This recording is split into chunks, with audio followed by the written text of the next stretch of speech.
devotional thought today is found in Matthew chapter 9. We're looking at verse 22, and we're looking at the second half of the verse. I just wanted to focus on what Jesus says to this woman after she has touched the hem of his garment. In the context of this passage. Welcome to Hugo International Network, where Jesus Christ is the source of all our spiritual, mental, and physical needs. Thank you for joining us. To God's endless love, every subject, every direction, it all leads back to the source connection. For hope, for faith, for God's correction. Subscribe today to the source connection.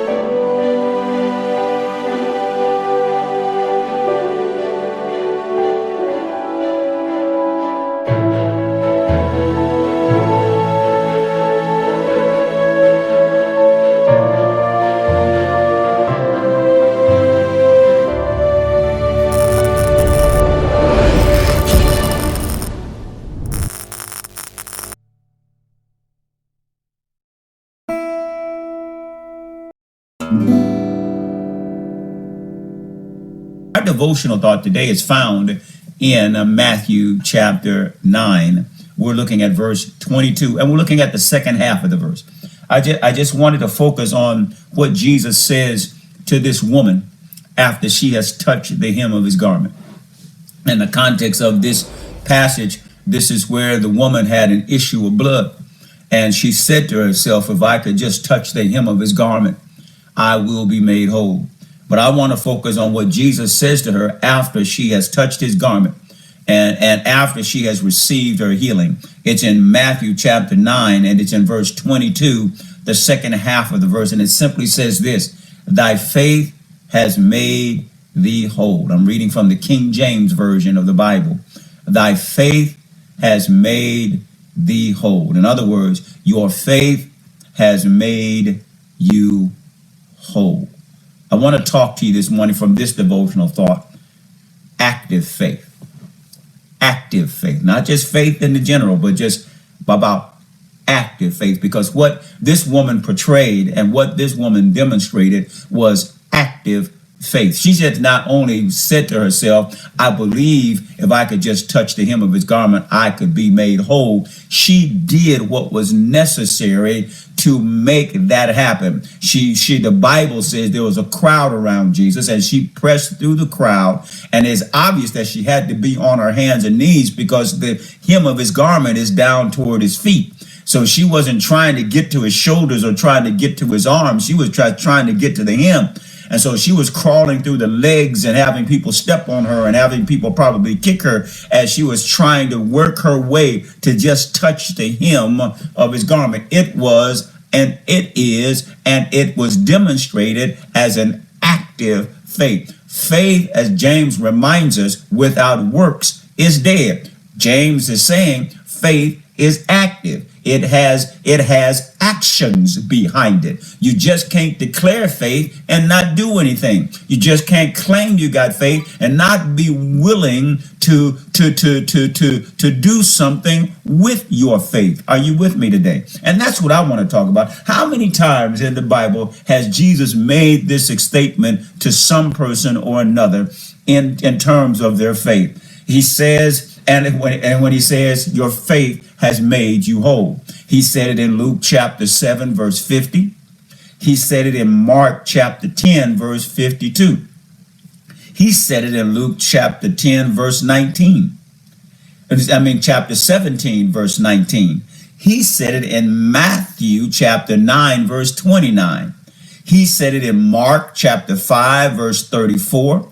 He also said it in Luke chapter 8, verse 48, and Luke chapter 18, verse 42.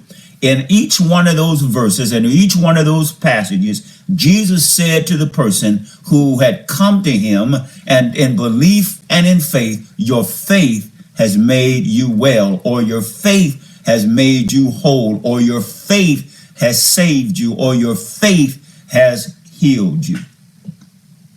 There's a quote I read a few days ago that said, fear knocked at the door, faith opened it and found no one there. Fear knocked at the door, faith opened it and found no one there.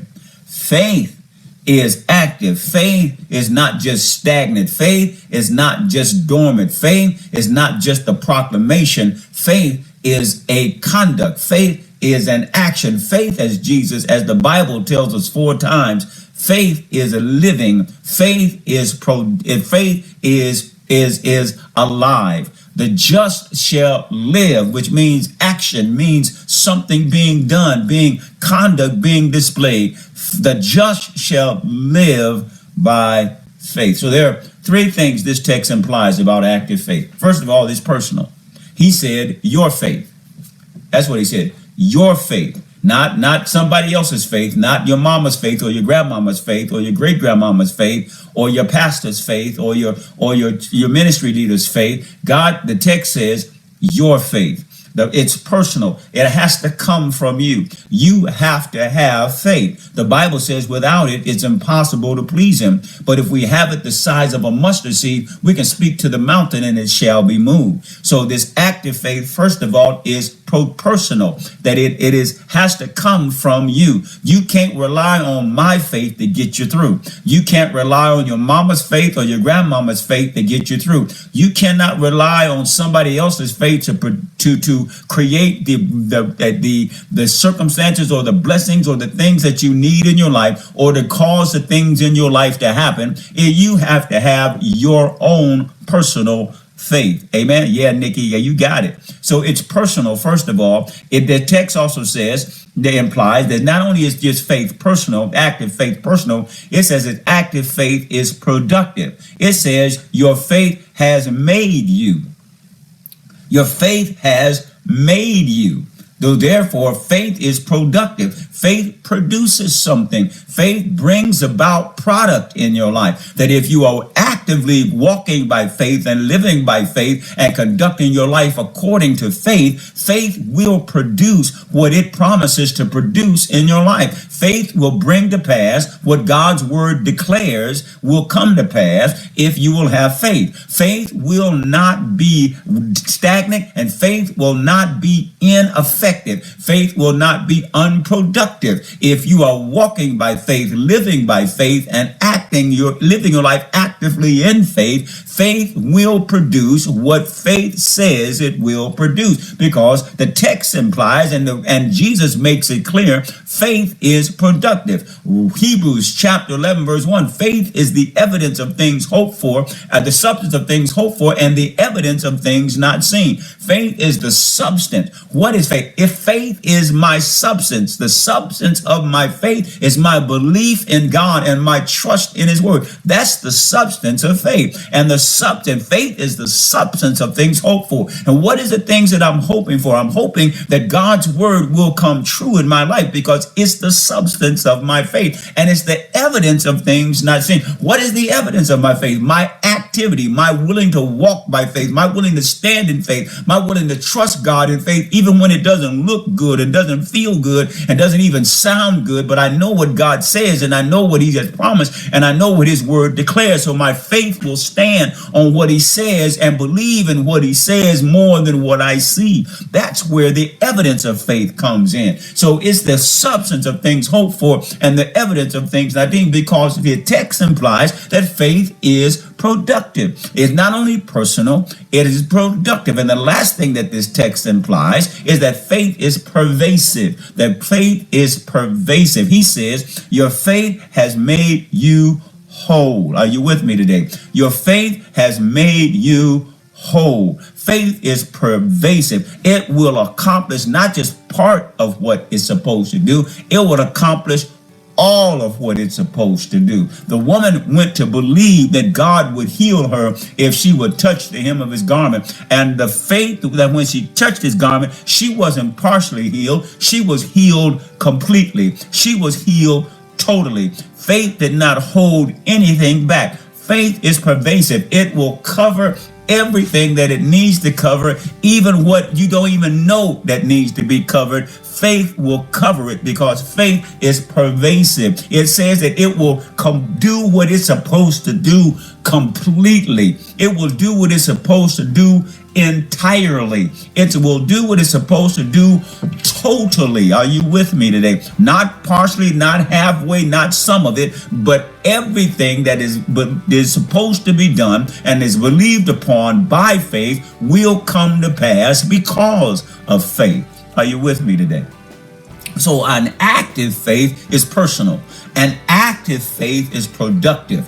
An active faith is pervasive. It will cover everything that you're trusting God for. It will take care of everything that you're believing God for. It will handle all that all that you're asking God to do, and it is able to do exceedingly abundantly above all that you could ever ask or think, because that's what faith is all about. That's what God is capable of doing. He does far more than we could possibly imagine, because he knows what we need even before we ask. Are you with me today? I want to encourage you today that you, not only that you have faith, but that your faith would be active. Not only that you would just declare faith, but your faith would be followed up by your conduct. Amen. Because active faith is what God answers. Active faith is what God responds to. Active faith will bring about the blessings, the provision and the power of God in your life. And understand that active faith, as we just said here in Matthew chapter 9, verse 22,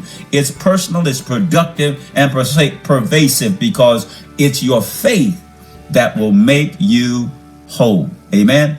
Let's pray. Father, we thank you for your word of encouragement today about our faith, because you remind us it's all about faith that we have a relationship with you. For by grace are we saved through faith, and not of ourselves. It's a gift of God, not as a result of works that any man should boast. Without faith, it's impossible to please you. But with faith, the size of a mustard seed, we can move mountains. You remind us that it is faith that is necessary for us to live by. You said that the just shall live by faith. So thank you for encouraging our faith today. Thank you for challenging our faith today. Thank you for correcting our faith today.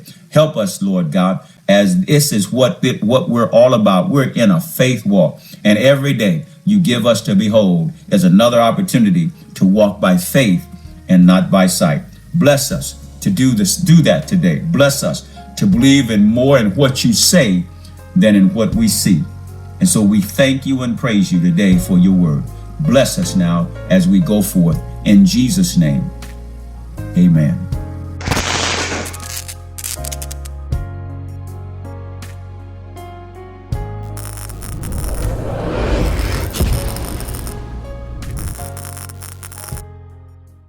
Until we meet again, Stay connected to the source.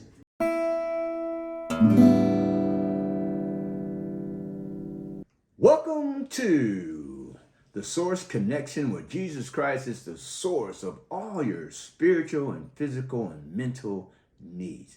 Well, today I want to present to you a book. Yes, my book. Yes, I'm an author. And yes, my amazing wife is the co-author of Victorious Change. Yes, my wife Valerie helped me to write this book.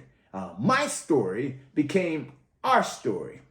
35 years of drug addiction, sleeping on the streets, sleeping behind dumpsters, and today we are happily married. It's been 8 years, and this book of Victorious Change talks about the victories in our life, talks about how we surrendered to God, and today the blessings of the Lord has chased us down and overtaken us. I tell you, and I'm going to tell you, and I'm going to keep telling you, you have to have this book, Victorious Change. It will change your life.